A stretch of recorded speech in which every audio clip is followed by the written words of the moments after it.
72 নম্বর ওয়ার্ডের যিনি পৌর প্রতিনিধি তাদেরকে এবং 72 নম্বর ওয়ার্ডের বাসীদের, কলকাতাবাসীদের অসংখ্য ধন্যবাদ। এগিয়ে চলুন, আস্তে দাঁড়ান, দাঁড়ান। খুব সুন্দর লাল পতাকা, মানে কি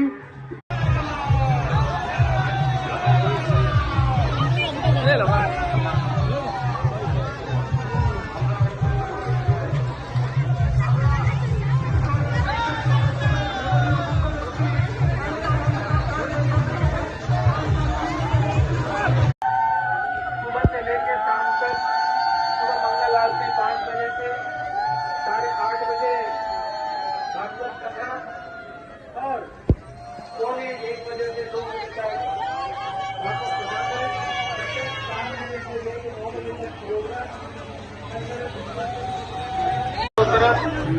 ये गंगा जमुना, आज गंगा नदी जमुना नदी बन गई है, क्योंकि भगवान जा रहे हैं, जगतपति जगन्नाथ जा रहे हैं, श्यामल वरण जगन्नाथ जा रहे हैं। जगन्नाथ कृपा करते हैं, सबों में कृपा सिद्ध करे जगन्नाथ जी।